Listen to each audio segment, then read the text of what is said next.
Deepavali special motichoor laddu வந்து நான் எங்களோட ரிலேட்டிவ் வீட்டுக்கு போனேன். அவங்க வந்து செஞ்சு எனக்கு காமிச்சிருந்தாங்க. 2 போல் கடலை மாவு வந்து ஒரு பாத்திரத்தில் போட்டு ஒரு போல் தண்ணி ஊற்றி ஒரு ஃபோர்க்கு வச்சு நல்லா மிக்ஸ் பண்ணி எடுத்துக்கிறாங்க. இதை வந்து கண்டினியூஸாக ஒரு 5 நிமிஷம் இதே மாதிரி பீட் பண்ணணும்.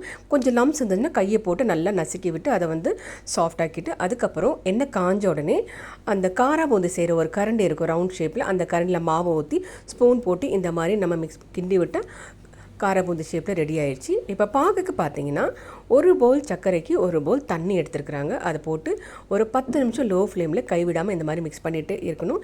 கலருக்கு பார்த்தீங்கன்னா கொஞ்சமாக கேசர் பவுடர் போட்டிருக்குறாங்க.